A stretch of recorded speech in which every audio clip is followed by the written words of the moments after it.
సరస్వతీదేవి చదువుల తల్లి. హిందూ మతంలోని ముఖ్యమైన దేవతామూర్తులలో సరస్వతి చదువుల తల్లిగా ఆరాధింపబడుతుంది. ఈ దేవి త్రిమూర్తులలో ఒకరైన బ్రహ్మదేవేరి వేదాలు, పురాణాలలో విపులంగా సరస్వతి నది కూడా ప్రస్తావించబడింది. కొన్ని పురాణ గాథలు సరస్వతీ నది చరిత్రను అనుసంధానిస్తాయి. నవరాత్రి, వసంత పంచమి ఉత్సవాలలో సరస్వతీదేవి ఆరాధన ప్రముఖంగా జరుగుతుంది. స్వరూపం ఋగ్వేదంలోను, దేవీ భాగవతంలోను, బ్రహ్మ వైవర్త పురాణంలోను, పద్మ పురాణంలోను సరస్వతీదేవిని గురించి వివిధ గాథలున్నాయి. సరస్వతి ఆద్యాంతరహిత శక్తి స్వరూపిణి అని వివిధ స్తోత్రాలలో స్తుతిస్తారు. బ్రహ్మ సకల సృష్టికర్త గనుక సరస్వతిని కూడా బ్రహ్మయే సృష్టించాడని, సృష్టి కార్యంలో తనకు తోడుగా ఉండడానికి తన జిహ్వపై ఆమెను ధరించాడని ఒక గాథ. సృష్టి కార్యాన్ని నిర్వహించడానికి బ్రహ్మకు శక్తి స్వరూపిణిగా సరస్వతిని శ్రీమాతాదేవి ప్రసాదించిందని దేవీ భాగవతం చెబుతున్నది. సరస్వతిని బ్రహ్మకు విష్ణువు ఇచ్చాడని మరొక గాథ కూడా ఉన్నది. వాక్, బుద్ధి, వివేకం, విద్య, కళలు, విజ్ఞానం వీటన్నిటికీ అధిదేవతగా సరస్వతిని పూజిస్తారు. ఈ అమ్మవారు అధికంగా హంసవాహినిగా, వీణాపాణిగా, పుస్తకం మాలాధారిణిగా చిత్రింపబడుతుంది. సరస్వతి వర్ణనలలో తెలుపు రంగుకు చెందిన వస్తువులు ప్రాముఖ్యం అధికం.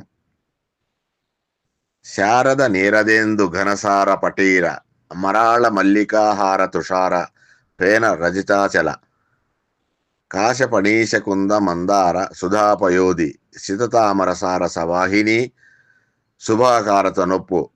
ఆ విధంగా బమ్మెరపోతన తన సరస్వతీ స్థుతిలో తెల్ల వస్తువుల పెద్ద జాబితానే వ్రాశారు. సరస్వతి వీణ పేరు కచ్చెపి. పరాశక్తి జ్ఞానప్రదాత సరస్వతి. రాజస్థాన్లోని పాలరాతి విగ్రహం చూడచక్కనగా ఉంటుంది. 9వ శతాబ్దానికి చెందినది ఈ పాలరాతి విగ్రహం.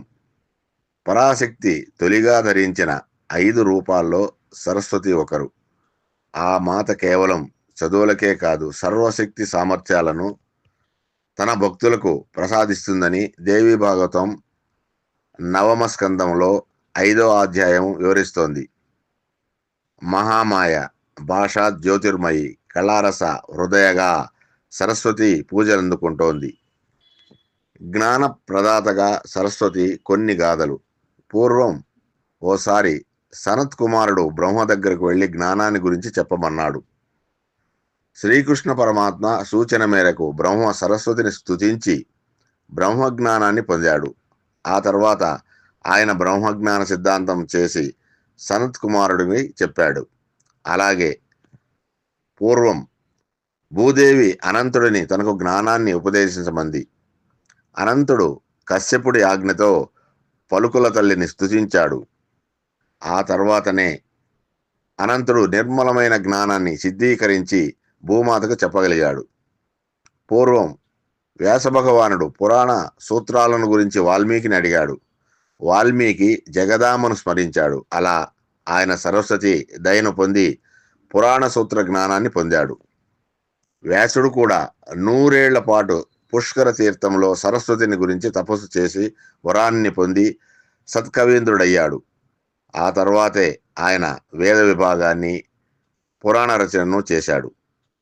ఓసారి ఇంద్రుడు తనకు తత్వజ్ఞానాన్ని ఉపదేశించమని శివుడిని అడిగాడు. శివుడు పాటు దివ్యవాణిని తలుచుకొని ఆ శక్తి ప్రభావంతో ఇంద్రుడికి జ్ఞానోపదేశం చేశాడు. ఆ ఇంద్రుడే బృహస్పతి దగ్గరకు వెళ్ళి శబ్దశాస్త్రాన్ని అడిగాడు. శివుడు పాటు దివ్యవాణిని తలుచుకొని ఆ శక్తి ప్రభావంతో ఇంద్రుడికి జ్ఞానోపదేశం చేశాడు. ఆ ఇంద్రుడే బృహస్పతి దగ్గరకు వెళ్ళి శబ్దశాస్త్రాన్ని చెప్పమన్నాడు. అప్పుడు బృహస్పతి వెంటనే పుష్కర క్షేత్రానికి వెళ్ళి 1000 దివ్య సంవత్సరాల పాటు సరస్వతిని ధ్యానించి శబ్దశాస్త్రం పొందాడు. పొరపాటున గురువు ఆగ్రహానికి గురై ఓసారి తాను చదువుకున్న చదువంతా కోల్పోయాడు యాజ్ఞవల్క్య మహర్షి. అప్పుడాయన శోకార్తుడై పుణ్యప్రదమైన సూర్యస్థానానికి వెళ్లి సూర్యుడిని గురించి తపస్సు చేశాడు. సూర్యుడు ప్రత్యక్షమై ఆ మహర్షి భక్తికి మెచ్చి వేదాంగాలు చదివించాడు. అయితే యాజ్ఞవల్క్యుడికి జ్ఞాపక శక్తి లేకపోవటాన్ని గమనించిన సూర్య భగవానుడు సరస్వతీ స్తోత్రాన్ని భక్తితో నిరంతరం పఠించమని చెప్పాడు. యాజ్ఞవల్క్య మహర్షి సూర్య భగవానుడు చెప్పినట్టు భక్తితో సరస్వతీ స్తుతి విడవకుండా చేశాడు. ఆ స్తుతిలో తాను గురి శాపం వల్ల విద్యాహీనుడుగా అయినట్లు, జ్ఞాపక శక్తి కోల్పోయినట్లు చెప్పాడు. తన మీద దయచూపి జ్ఞాపక శక్తులను ప్రసాదించమని, విద్యను చక్కగా శిష్యులకు బోధించే శక్తిని, గ్రంథ రచనా శక్తి, ప్రతిభ గల శిష్యులను తనకు ప్రసాదించమన్నాడు.